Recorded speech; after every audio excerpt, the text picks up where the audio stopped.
my question is anybody knows where the mosquitoes came from? No, what? Is anyone know where they came from? Where the mosquitoes? Yeah, where they came from. If they came from by the water or where they came I from? see. Phew, I was about to say it's Africa. but you want to know about the mosquitoes. We want to know where the mosquitoes came from. Are they from the bay or other places? So they came from by the bay? I'm going to let him answer. I just want to make sure I understood your question. Are they from the bay, etc.? How about? All right. So when we do our trapping, and I'm not an entomologist, so I'm not good with the Latin names of the mosquitoes. But we do our trapping. We do what they call speciation. So we look at what species of mosquitoes we're capturing. There's a species of mosquitoes that mosquitoes hang out inside our houses and the bottom of catch basins called culex, which are the most concerning mosquitoes because they like, in addition to us, they like birds. And I mentioned before, birds are the carriers of West Nile Virus. Here in the Rockaways, it's fewer culex in the traps. It's mostly salt marsh mosquitoes. And the good news with salt marsh mosquitoes is they're annoying and they're annoying biting insects and actually have a vicious bite. But because they don't like birds as much, they're not as big a carriers. So they come from the salt marshes, most of the mosquitoes. Okay, the reason I asked that, see, if we do know, it is not last year, it is not 10 years, the mosquitoes is always around in Rockaway. Right. Why can't we try to destroy them even before they breathe? That's what and right. bite people, and killing people, infecting people. We cannot wait when they flying around and biting people, infecting people. That's a time we will not try to kill them. It is not right. That's not the right way I think it should be. Right. I think we should start the process from the beginning. The eggs, whatever, destroy them even before they start to grow, where we won't have that problem because we all human. We can't turn around and killing people. All children can. We lose the vacation for the kids when they finish the school or something like they want to hang out in the backyard. They can't. They have to hiding inside. Right. When we have our government supposed to protect us. We depend on our government. The government is supposed to protect us in everything that we do. That's why we're here. We all human. We need to protect the same way by Kennedy Airport being spoiled. We're supposed to start that from the beginning. Thank you. Well put. Well put. Did you want to take? I'll let you respond if you, or you can go. I agree. I mean, we should try to do. I think that's the strategy of doing more larviciding. Right. Yes, ma'am. Yes. Then I'll take another 3. You speak of spraying where you got positive West Nile. You're speaking of areas you don't have positive. It's a nuisance. But let me tell you something. Being bitten by mosquitoes, especially children or even adults, scratching. Then you talk about secondary infections. You're talking about MRSA. Our hospitals right here on the peninsula, we have St. John's and PG. They're seeing more MRSA infections. I don't know if anyone has registered how the sore came about. Okay, MRSA. What is MRSA? Okay, MRSA is an infection that's highly resistant to most antibiotics. It's very hard. It can kill. Okay. I know someone who just had a simple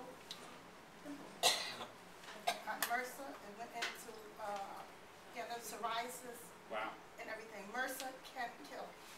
Okay. This is a very serious health issue. It is not a nuisance. It's a health issue when the children cannot go out and get fresh air. Right. That becomes a health issue. And secondary infections are very, very dangerous. So no, it needs to be focused on, period. Now I heard a couple of days over the news, I don't know, dengue fever?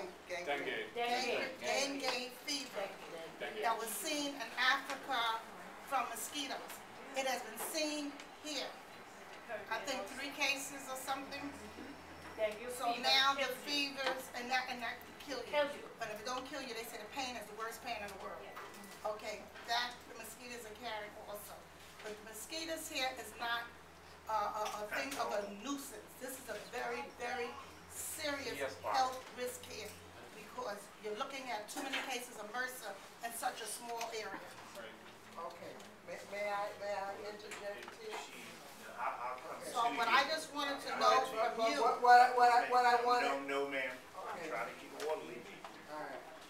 gonna answer your? Sure, because you bring up a couple good, one is, Yeah. I don't want to, you know, the use of the term nuisance spraying is kind of like, you know, pest control bar, right, jargon. And so I don't mean to kind of downplay the effect on everyone's quality of life. Believe me, you know, rats, you know, not a huge carrier of diseases, but you know, the way they impact people's lives in New York City, it's more than a, you know, nuisance, right? Bed bugs don't carry very many diseases, but they're you know, there's all different kinds of problems from all these kinds of pests. It's a serious thing. So the use of the term nuisance, I'm not trying to. I think you're right. I mean, it's not. It's more serious than that. The other thing about, you mentioned dengue. It's a good point. There are other kinds of diseases that mosquitoes carry. West Nile is not the only one, and we've periodically done testing for these other things. And part of our program, it's an important part of our program, is to, you know, try to figure out if new diseases are being introduced.